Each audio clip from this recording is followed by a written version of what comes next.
Hello, c'est HR, votre chroniqueur. Alors aujourd'hui, vidéo particulière, car je vais vous parler d'un diptyque. Un diptyque relatant les aventures du personnage Jake Gittes. Alors oui, sur le coup, vous ne voyez pas de quoi du tout je parle. En fait, je vous parle de deux films où ce fameux détective a le premier rôle. Ce fameux détective était interprété par Jack Nicholson, et ces deux films sont Chinatown et To Jake. Avant d'aller plus loin, n'oubliez pas, si vous n'êtes pas abonné, pensez à le faire, pensez à la petite cloche pour les notifs. Let's go!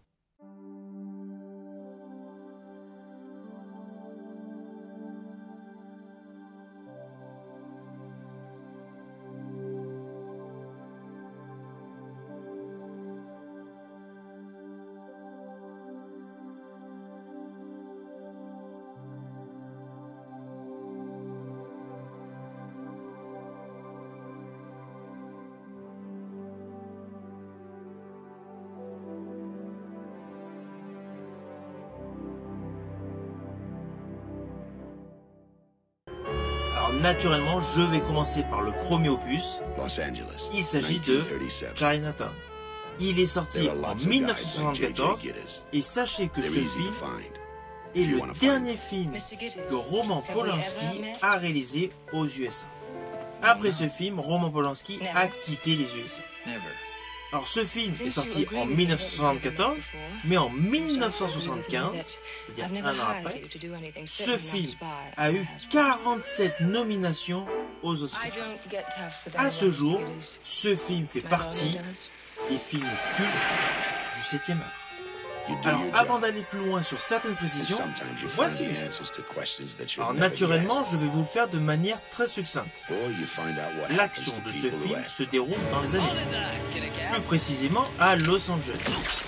Là, nous découvrons le détective privé Jake Gittes, interprété par Jack Nicholson, qui enquête sur un ingénieur des eaux soupçonné d'adultère.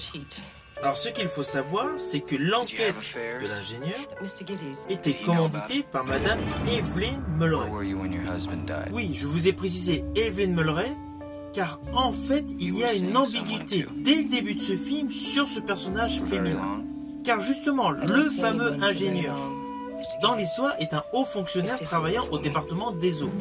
Alors il y a toute une histoire par rapport à la construction d'un barrage, et Los Angeles, dans cette histoire, est atteint de sécheresse. La femme Evelyn, qui est venue demander une enquête sur cet ingénieur, s'avère assez rapidement qu'elle n'est pas son épouse. Car justement, l'ingénieur est retrouvé mort, noyé dans très peu d'eau. Et sa véritable épouse vient justement au cabinet de Jake Gittes, interprété par Jack Nicholson, pour le prévenir qu'elle va le traduire en justice, car justement, le détective privé a déclaré à la presse l'infidélité de l'ingénieur, et en précisant que c'était sa femme qui avait demandé l'enquête. Or, ce n'était pas son épouse qui avait demandé l'enquête. Et lorsqu'il découvre la véritable Evelyn Mulray, interprétée donc par Faye Dunaway, il s'aperçoit qu'il a été dupé pour mener à bien son enquête. Alors ne vous inquiétez pas, je ne dirai pas plus loin sur les lignes scénaristiques de ce film, vous me connaissez, je ne spoil jamais. Mais sachez voilà, que le début de ce film a un côté très ambigu. Cela commence apparemment comme une enquête échappée d'un registre de polar noir. Mais sachez que le personnage interprété par Jack Nicholson est soucieux du détail et il est surtout soucieux qu'on s'est moqué de lui. On l'a usurpé. Ainsi, il décide de mener à bien une enquête sur justement tout ce qui entoure la vie de cet ingénieur travaillant au département des eaux de la ville de Los Angeles. Alors oui, je vous ai précisé que cet ingénieur est mort dans très peu d'eau. C'est la première chose qui va turlupiner le personnage interprété par Jack Nicholson. À savoir que le personnage qu'il interprète de détective privé n'est pas du tout apprécié de la police locale. De ce fait, il a beaucoup de gens qui sont contre lui, ce qui lui rajoute des embûches pour mener à bien son enquête. Enquête qui est parfaitement maîtrisée par la réalisation de Roman Polanski. À plusieurs moments dans le film, il y a des instants où nous découvrons le personnage interprété par Jack Nicholson qui est en pleine réflexion. On ressent vraiment la difficulté de ce métier pour pouvoir élucider le crime qui a été maquillé en suicide. Avec naturellement plusieurs histoires qui vont se greffer autour, notamment le personnage d'une certaine jeune fille, répondant au nom de Catherine. Alors, la réalisation de Polanski est tout en finesse et extrêmement fluide. La reconstitution du Los Angeles des années 30 est bluffante, surtout que je tiens à préciser, le film est sorti en 1974, donc il n'y a pas les effets actuels que l'on peut rajouter par le biais d'un ordinateur. À l'époque, cela ne se faisait pas. Toute la reconstitution du Los Angeles des années 30 a vraiment été établie sur le terrain. Tous les véhicules que vous allez voir dans ce film sont des véhicules authentiques. On n'est pas dans le VFX ou le CGI, voilà. On n'est pas dans ce monde-là, avec des fonds verts. Là, on est dans le réel. On est dans ce que j'appelle la qualité du 7e art. Et justement, chaque plan séquence de ce film est parfaitement maîtrisé. Alors, en ce qui me concerne, sur toute la filmographie de Roman Polanski, il y a 3 films que j'apprécie, Chinatown, Frantic et La jeune fille et la mort, et mon préféré est Chinatown. J'estime que sur la totalité de sa carrière, c'est son film le plus travaillé, c'est son film le plus abouti. Et naturellement, la prestation de Jack Nicholson, elle est excellente. Alors ce que je vais dire, je sais que ça va en fâcher plus d'un, mais à cette époque-là, on n'était pas dans les top modèles pour être acteur. Jack Nicholson n'est pas un top modèle, mais il sait jouer. Au jour d'aujourd'hui, on va pas se mentir, il y a pas mal d'acteurs, c'est plus côté top modèle, leur qualité d'acteur est plutôt moyenne. Jack Nicholson n'était pas un playboy, mais Jack Nicholson était un excellent acteur. D'ailleurs, cela se voit à sa carrière. Sa carrière a permis de montrer plusieurs facettes de son talent. Que ce soit dans un registre beaucoup plus léger face à Michael Keaton dans Batman, que ce soit sous la direction de Stanley Kubrick dans Shining, que ce soit aux côtés de Danny DeVito dans Hoffa, ou dans le cultissime Vol au-dessus d'un nid de coucou. Jack Nicholson est vraiment un acteur de talent. Il sait tout jouer. Et dans ce film Chinatown, ce qui a permis le succès de ce film, c'est essentiellement sa prestation. Oui, la mise en scène de Roman Polanski est top. Mais la prestation de Jack Nicholson est ultra convaincante. Il colle parfaitement avec l'histoire. Juste la dégaine qu'il prend lorsqu'il descend de sa voiture, on a vraiment l'impression que c'est un détective privé qui a passé des heures dans la voiture à guetter les suspects. Jack Nicholson nous fait vivre le personnage. Et l'enquête qui nous est présentée par Roman Polanski enchaîne les twists. Dans ce film, il y a beaucoup de retournements de situation. Et surtout le final. Le final, enfin la grande révélation finale, je parle pas de la scène qui se passe dans la rue, avec les coups de feu, bon, bref, mais la grosse révélation auparavant, aux côtés de l'actrice Faye Dunaway, c'est totalement inattendu. On n'imagine pas du tout, au début de ce film, qu'il allait tourner dans cette direction. Ce film fait partie de l'époque du cinéma où, sans des effets grandiloquents, explosions, voilà, etc., et des effets spéciaux de malade, sans tout cela, le spectateur était capté par une véritable histoire où il y avait beaucoup de dialogues. Ah oui, ça c'est un autre détail à rappeler. Dans ce film, les lignes de script sont intenses. Il y a quelques jours, j'ai voulu le revoir pour certains détails de ce film que j'avais oublié par rapport à la suite. Bref, un membre de ma famille qui ne connaissait pas ce film s'est installé à côté de moi et l'a regardé. Et la première chose où elle a été surprise, c'est le fait de se dire « Waouh, il y a autant de dialogues que ça dans ce film !»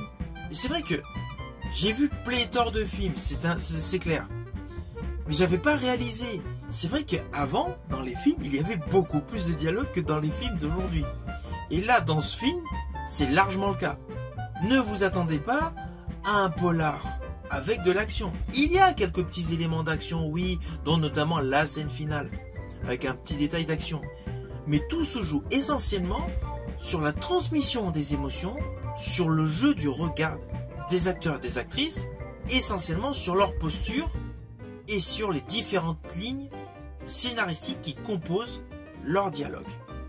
I don't get tough with anyone, Mr. Giddys. My lawyer does. En plus de tout ce beau jeu d'acteurs et d'actrices, il y a une très belle photographie, une très belle colorimétrie, qui accentue justement tout le côté du Los Angeles des années 30. Et pour appuyer l'effet visuel, il y a une très belle BO réalisé par Jerry Goldsmith. Alors Jerry Goldsmith a fait beaucoup de musique de film. La composition que je préfère moi de Jerry Goldsmith est celle pour La Canonnière du Yangtze avec Steve McQueen de 66. Comme quoi, le compositeur Jerry Goldsmith est extrêmement varié, car là c'est un polar, La Canonnière du Yangtze c'est un film de guerre, et il a également réalisé la musique du premier film La Planète des Singes avec Charlton Heston.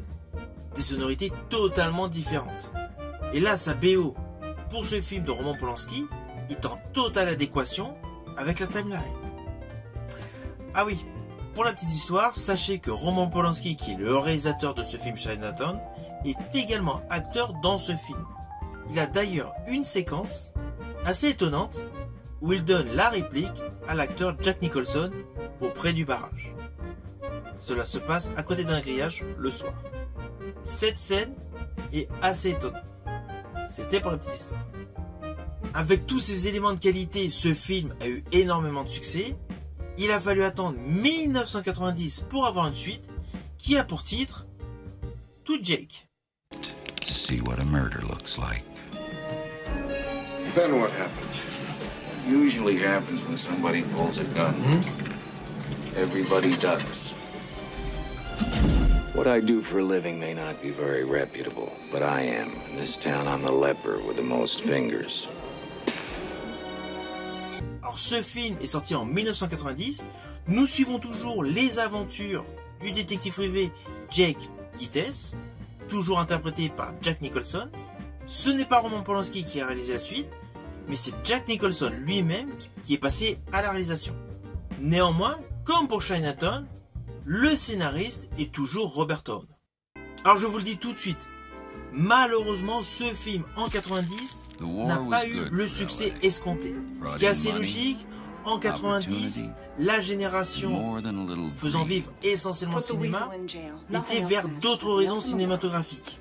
Le registre du polar noir n'avait plus du tout la cote. Et c'est bien dommage, car justement ce film est certes légèrement en dessous du chef-d'œuvre de Roman Polanski, mais le film est bon et l'histoire est extrêmement prenante. Surtout qu'en plus d'être une nouvelle aventure du détective Jake Gittes, c'est en fait réellement une suite du premier opus.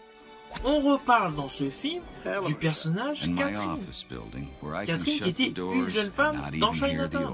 Pourtant, le début de ce film ne semble pas présenter des points communs avec le premier film.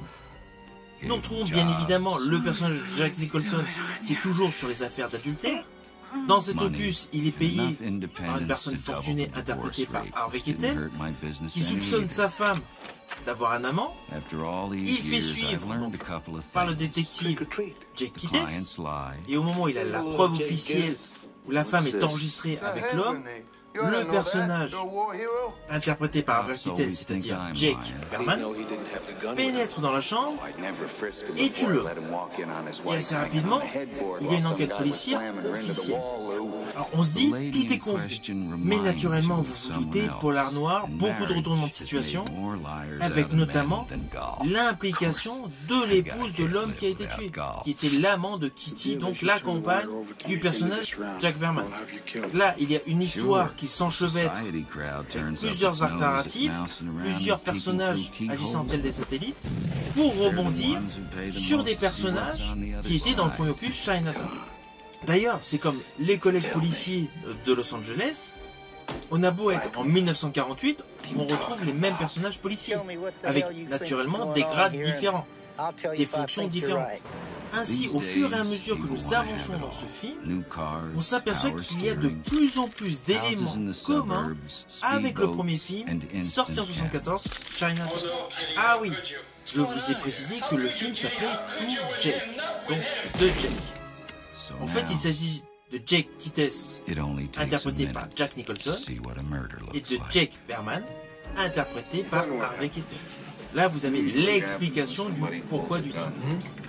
Ah oui, pour la petite histoire, si vous avez l'occasion de le voir en VO, vous pourrez reconnaître, à un moment précis dans le film, la voix narrative interprétée par Faye Dunaway, l'héroïne de Chinatown. C'était pour la petite histoire. Alors côté reconstitution du Los Angeles de 1948, c'est pareil, il y a eu beaucoup d'efforts, beaucoup de travail. La reconstitution est belle. Ce film est réellement dans la continuité de Chinatown. It only takes a minute to see what a murder looks like. Then what happens? Usually happens when somebody pulls a gun. Everybody ducks. What I do for a living may not be very reputable, but I am. In this town, I'm the leper with the most fingers.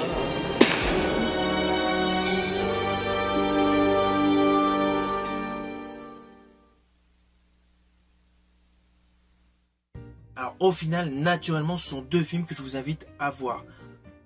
Je rajouterai à voir l'un après l'autre, car cela permet d'avoir en tête certains détails de Chinatown que vous allez retrouver dans To Jake.